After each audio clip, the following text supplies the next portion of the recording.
Hi అండి. అందరూ ఎలా ఉన్నారు? బాగున్నారా? బగారా రైస్ ఈ విధంగా చేస్తే చాలా బాగుంటుందండి.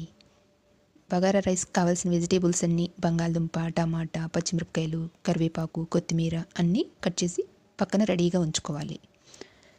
రైస్ కూడా బాస్మతి రైస్ శుభ్రంగా కడిగి ఒక 15 నిమిషాలు నానపెట్టుకోవాలి. ఇప్పుడు గ్యాస్ వెలిగించి ఒక గిన్నె పెట్టి ఆ గిన్నెలో ఆయిల్ వేసి ఆయిల్లో బిర్యానీ దినుసులన్నీ వేసుకోవాలి. కొంచెం ఫ్రై చేయాలి. అవి ఫ్రై అయ్యాక ఉల్లిపాయలు, పచ్చిమిరపకాయలు, కరివేపాకు వేసి ఫ్రై చేయాలి. అవి కూడా ఫ్రై అయ్యాక బంగాళదుంపలు వేసుకోవాలి. కొంచెం కలపాలి. ఇప్పుడు టమాటా కూడా వేసుకోవాలి. టమాటా కూడా వేసుకున్న తర్వాత కొంచెం కలిపాక కొత్తిమీర వేసుకోవాలి. కలిపి ఇప్పుడు అల్లం వెల్లుల్లి పేస్ట్ వేసుకోవాలి.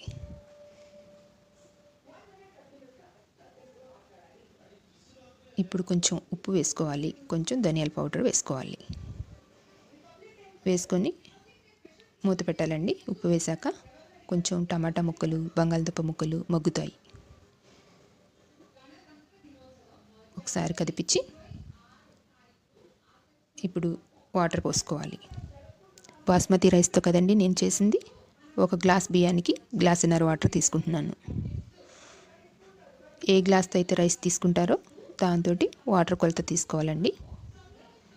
గ్లాసున్నర తీసుకుంటే రైస్ బాగా వస్తుంది పొడి పొడిలాడుతా. ఇప్పుడు కొంచెం గరం మసాలా,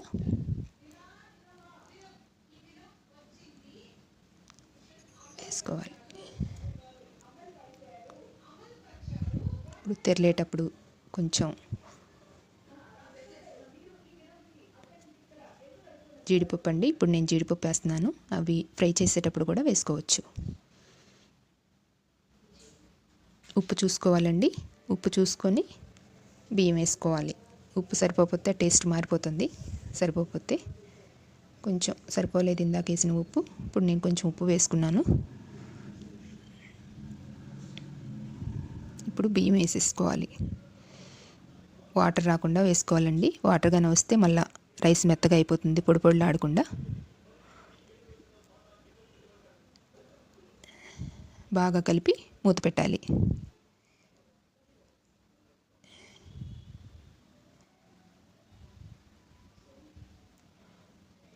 మధ్యలో ఒక్కొక్కసారి కొంచెం బాగా తిప్పకూడదండి. తిప్పితే రైస్ ముక్కలైపోతుంది. పొడవుగా ఉంటుంది కదా బాస్మతి రైస్.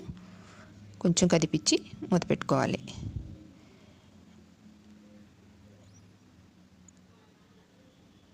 కొంచెం లైట్గా కదిపించాలండి. ఒకసారి 2 సార్లు మధ్యలో.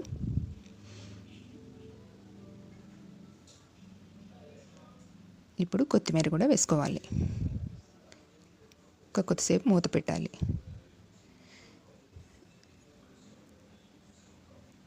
లైక్ చేయండి, షేర్ చేయండి, సబ్స్క్రైబ్ చేయండి, కామెంట్ చేయండి.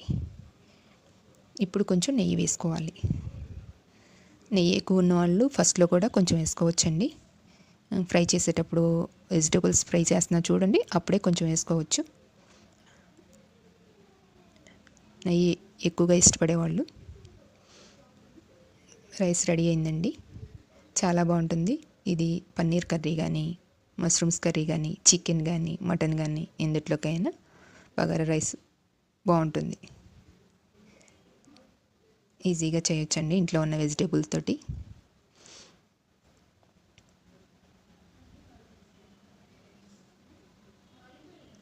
చాలా పొడి పొడిలాడుతూ వచ్చింది చూడండి. కరెక్ట్గా వాటర్ పోసేటప్పుడు కరెక్ట్గా పోయాలండి.